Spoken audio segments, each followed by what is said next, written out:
it snow, let it snow, let it snow. Welcome to Swing Steve's Bang Reviews. Yes, it's that time of year again. It's Christmas already, and it is festively warm, as it always is at Christmas. It's suddenly it's 11 degrees. It's been quite cold recently, but now it's getting to Christmas. It's going to be warm again. Wouldn't it be nice if we just had a sort of some moving the little thing that goes across the screen? Wouldn't it be nice if we had like a cold Christmas for once? You know. Anyway, you can't have everything. I looked at the forecast earlier. It says it's going to be quite cold for Christmas, so that might be quite nice. But anyway, here we go. So here we go. What we've got today. Those of you that watch my channel, you'll know. You'll probably guess if you've read any messages underneath. And my next beer to review is Peaky Blinder. Sadlers Peaky Blinders Christmas pudding stout. Okay, now this came in at B&M for £1.49. Sadlers Brewing. What do we know about them? Well, once upon a time, before they were owned by Krabby's, I think they're owned by Krabby's now, aren't they? I know Krabby's and Sadlers have done beers together. Someone will tell me on messages below. Someone will tell me on my comments who owns them. Yeah, they used to be almost like an independent brewer. They used to be a chef. They used to be the brewer. I think he was a chef brewer or something like that. And they used to have these really interesting combinations in the beers. And it was just before craft beer went mental. And they were almost like, they were selling beers like this in bottles, but they were almost like a little bit on the edge. They were a bit like different, like they were using lots of overseas hops and stuff, weird combinations in the beers. But they were renowned for them Wood City Stout, which came in at about £1.79, and it were about 6%, something like that. Absolutely gorgeous. Made with cacao nibs and vanilla pods, and it was just a fantastic, lovely, full-bodied stout for £1.79. Now, I've not drunk that beer for a long time. People say since it's been taken over, it's not as good quality anymore, but I am waffling on again, aren't I? I'm waffling on. So there we go, the Sadlers logo. They had a beer called Hot Bomb, which I remember when I first drunk that, I remember thinking that was pretty impressive. They had loads of stuff. But yeah, I feel like they've gone down, I think since they've almost like brought Peaky Blinders into it, the beers aren't as good. I don't know if there's a connection with that, but anyway. I can't smell out on that. Oh, I can now. Yes. Oh, an old-fashioned stout, getting a really sort of roasted, earthy. Yeah, slight coffee. Slight bit of chocolate on that for me. Now, being Christmas beers, we've talked about this before, we have like spices in there. And I think if they're quite subtle, it makes it more sessionable. If they're less subtle, then maybe it's a stronger beer and you have less of it, but you enjoy it slowly, you know. This comes in at 4.5%.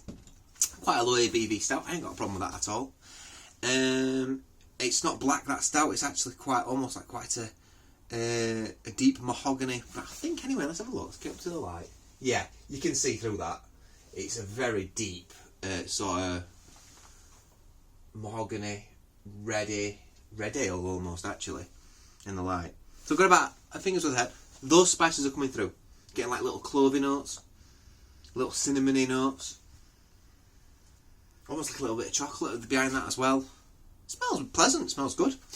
The quite a fizzy beer, quite a fizzy head. Let's dive in.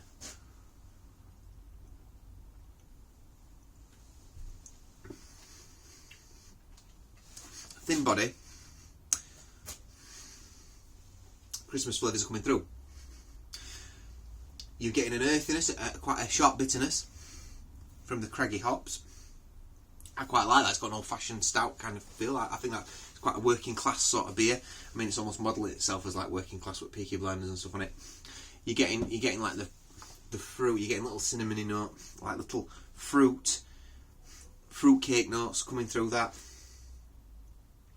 Fruitcake notes with like a slight chocolate roastedness behind it, basically.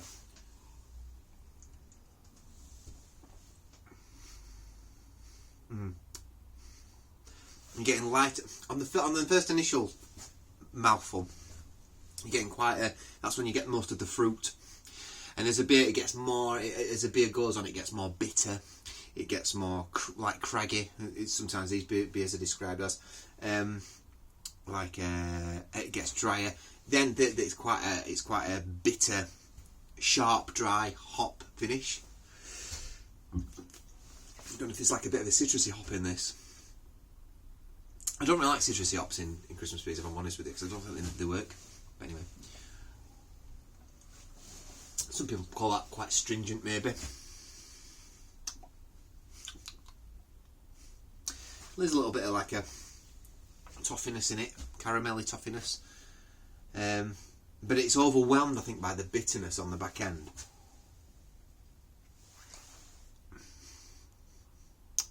I don't mind it though. I think you do get the. I think that in regards to like the fruitiness, I think they're great bang on.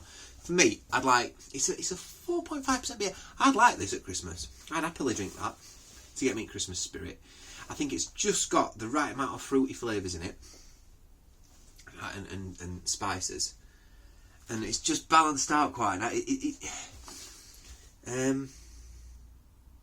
Yeah, it's sort of it's not balanced because it's got quite a sharp bit of finish to it.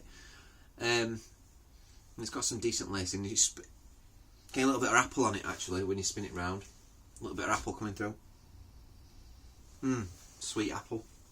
I don't know what we're talking about. Yeah, so I would drink that. I'd buy that again. I think that's all right. I think it's pretty good. But the bitterness does put me off a little bit. I'd like, for me, maybe a little bit more sweeter. Sweeter maybe. But then again, it's got that old-fashioned sort of vibe to it. I don't mind it.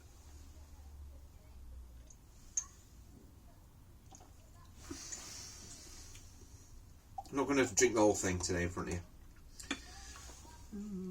There we go. I think that's decent. I'll have that again.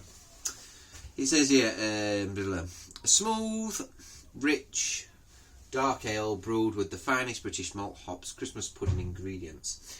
We've got pale caramel green. We've got pale caramel, crystal, chocolate. Yeah, roasted. But you get all that in there. Hops, first golden goldens. Yeah, British hops. Food matchings. It's got a bit of a citrusiness to it. Food matchings. Meat, strong cheese. Christmas pudding. Cookery tip: try this stout in puddings, cakes, or ice cream.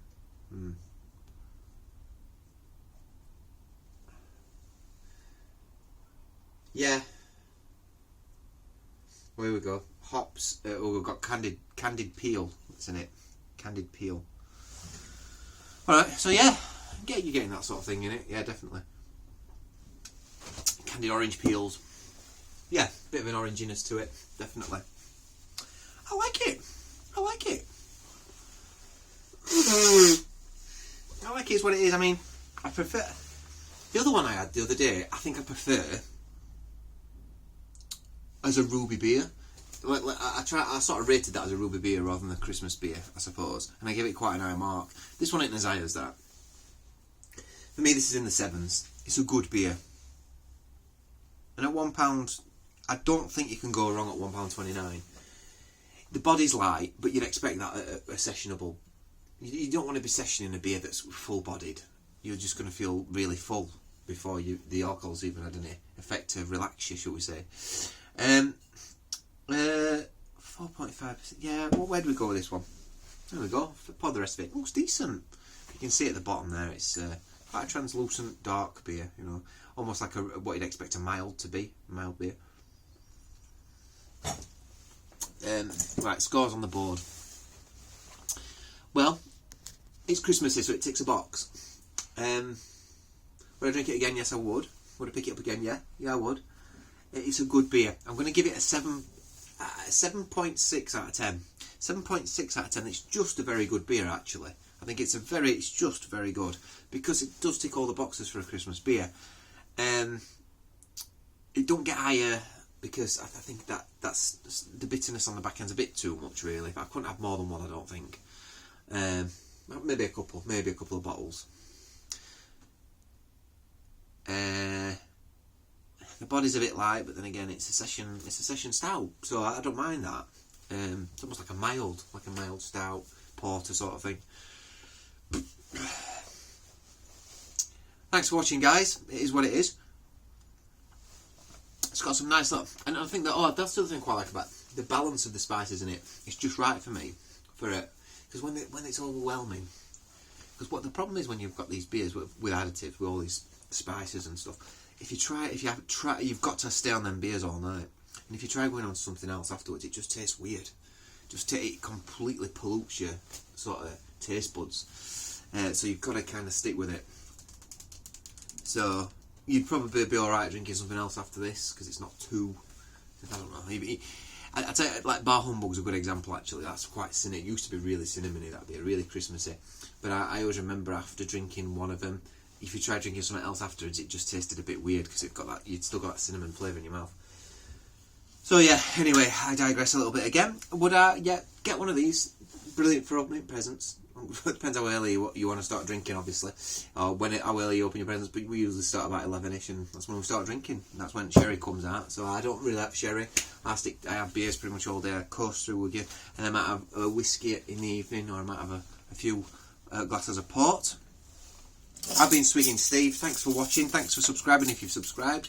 Please subscribe if you like my content, if you're interested. So there we go, Peaky Blinders. Giving it a 7.6 out of 10. I think it's pretty decent, that. I would definitely drink it at Christmas.